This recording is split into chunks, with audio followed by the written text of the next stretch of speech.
Hello नमस्कार सभी UPSC aspirants को। मेरा YouTube channel only UPSC civil exam 88 by Dhanjlal sir. इस चैनल को आप लाइक सब्सक्राइब शेयर ज़रूर करें। आज मैं इंडियन पॉलिटी से करवा रहा हूँ सिटीजनशिप टॉपिक, नागरिकता। ये इम्पोर्टेंट टॉपिक है, पहले भी प्रीलिम्स में इसमें से काफ़ी क्वेश्चन पूछ रखे हैं। अब आज मैं पढ़ा रहा हूँ क्वेश्चन नंबर 1। नागरिकता का अर्थ है सिटीजन, मीन्स ऑफ सिटीजन का क्या अर्थ है। ऑप्शन 1 नागरिकों के पूर्ण सिविल एवं राजनीतिक अधिकार। ऑप्शन 2 लोकसभा और हर राज्य की विधानसभा के निर्वाचन के लिए मताधिकार। ऑप्शन 3 संसद और विधानसभाओं का सदस्य बनने का अधिकार। नीचे दिए गए कोड का प्रयोग कर सही उत्तर चुनिए। ऑप्शन ए केवल 1 और 2।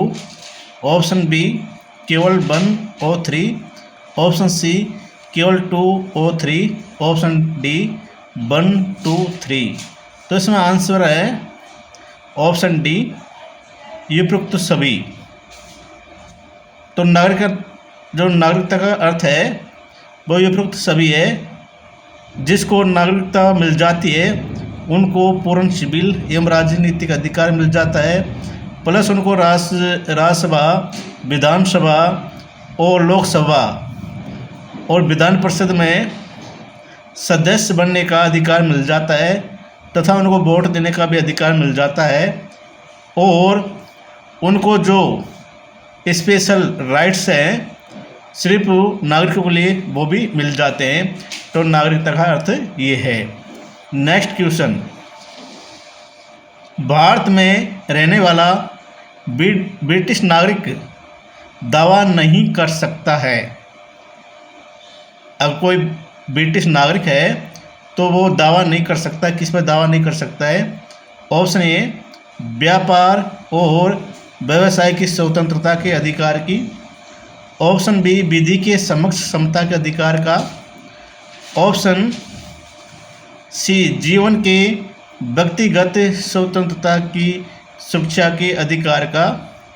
ऑप्शन डी धर्म की स्वतंत्रता के अधिकार की।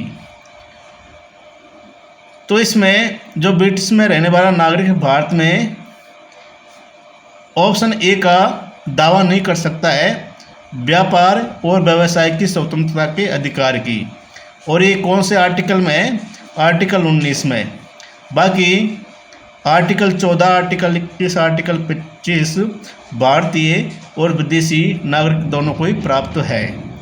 तो इसलिए भारत में रहने वाला ब्रिटिश नागरिक दावा नहीं कर सकता है व्यापार और व्यवसाय की स्वतंत्रता के अधिकार की।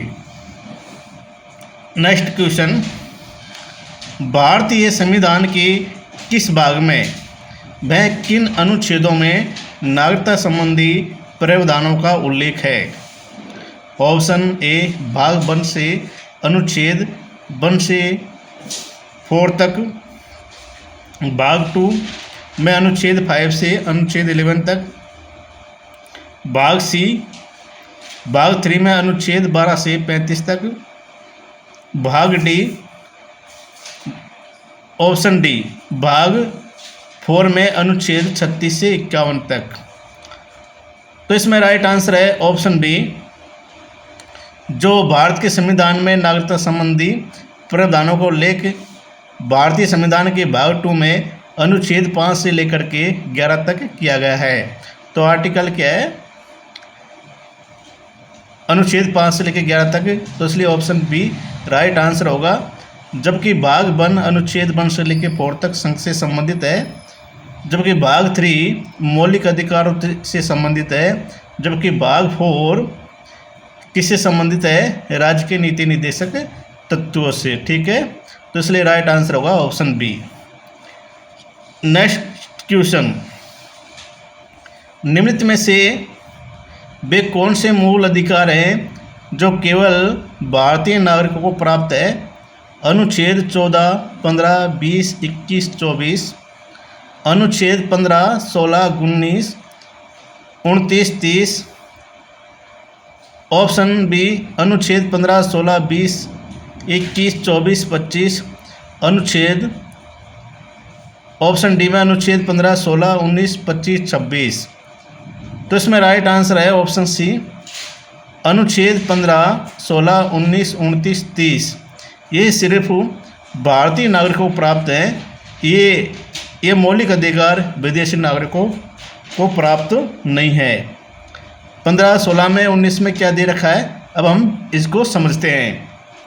जैसे आर्टिकल 15 में केवल धर्म, मूल वंश, जाति, लिंग या जन्म के आधार पर विभेद का प्रतिषेध है। मतलब इनके अनुसार हम भेदभाव नहीं कर सकते हैं अगर भारतीय नागरिक है, लेकिन विदेशी नागरिकों के साथ हमें कर सकते हैं।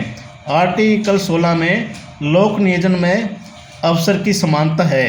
हम विदेशियों को दें या न दें वो हमारी विधि पर निर्भर करता है। फिर है आर्टिकल 19, इसमें स्वतंत्रता का अधिकार है और इसमें 6 प्रकार की स्वतंत्रता है, वो मैंने पढ़ा दिया है, आप मेरे इस यूट्यूब चैनल पर जाके वीडियो देखें। फिर है अनुच्छेद 29, इसमें अल्पसंख्यक वर्गों का संरक्षण है। फिर है आर्टिकल 30, इसमें अल्पसंख्यकों को अपने धर्म के प्रसार हेतु शिक्षण संस्थानों की स्थापना का अधिकार है। फिर है नेक्स्ट क्वेश्चन, निम्नलिखित कथनों पर विचार कीजिए। भारत में एकहरी एकल नागरिकता का प्रावधान है। ऑप्शन 2, संसद को नागरिकता से संबंधित कानून बनाने का अधिकार प्राप्त है।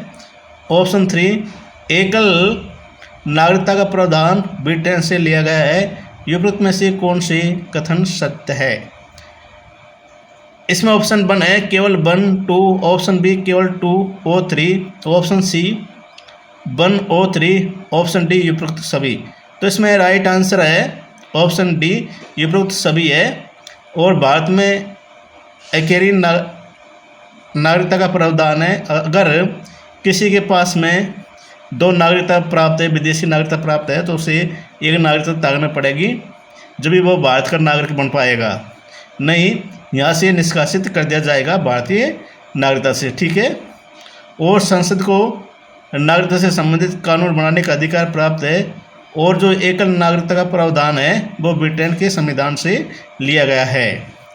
तो आज मेरी ये mini test series topic citizenship से 5 क्वेश्चन कंप्लीट हुए हैं। प्लीज़ मेरे इस चैनल को आप लाइक, सब्सक्राइब, शेयर ज़रूर करें। जय हिंद, जय भारत।